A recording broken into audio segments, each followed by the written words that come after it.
বাংলাদেশ প্রাথমিক শিক্ষক সমিতি নাজিরপুর উপজেলা শাখার সম্মেলন ২০২৫ অনুষ্ঠিত হয়েছে। শনিবার সকালে নাজিরপুর উপজেলা প্রাথমিক শিক্ষক সমিতি ভবনে বাংলাদেশ প্রাথমিক শিক্ষক সমিতির নাজিরপুর উপজেলা শাখার উদ্যোগে এ সম্মেলন অনুষ্ঠিত হয়।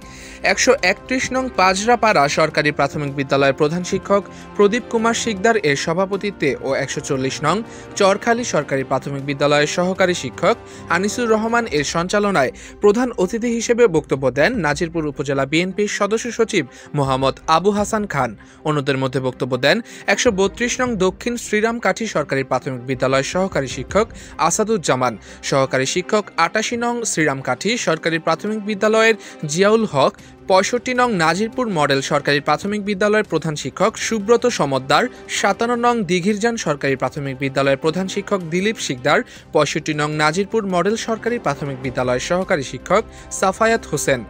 উক্ত অনুষ্ঠানে বিশেষ অতিথি হিসেবে উপস্থিত ছিলেন উপজেলা বিএনপির সিনিয়র যুগ্ম আহ্বায়ক রেজাউল করিম লিটন, উপজেলা বিএনপির যুগ্ম আহ্বায়ক রফিকুল ইসলাম ফরাজি, উপজেলা বিএনপির যুগ্ম আহ্বায়ক ইয়াহিয়া খান, উপজেলা বিএনপির যুগ্ম আহ্বায়ক আসাদুজ্জামান টিপু হাজরা, মোহাম্মদ শাফিকুল ইসলাম শাফিক, ছাত্রদলের আহ্বায়ক HM শামীম হাসান, সদস্য সচিব মোহাম্মদ তারেক আবদুল্লাহ বাপি প্রমুখ।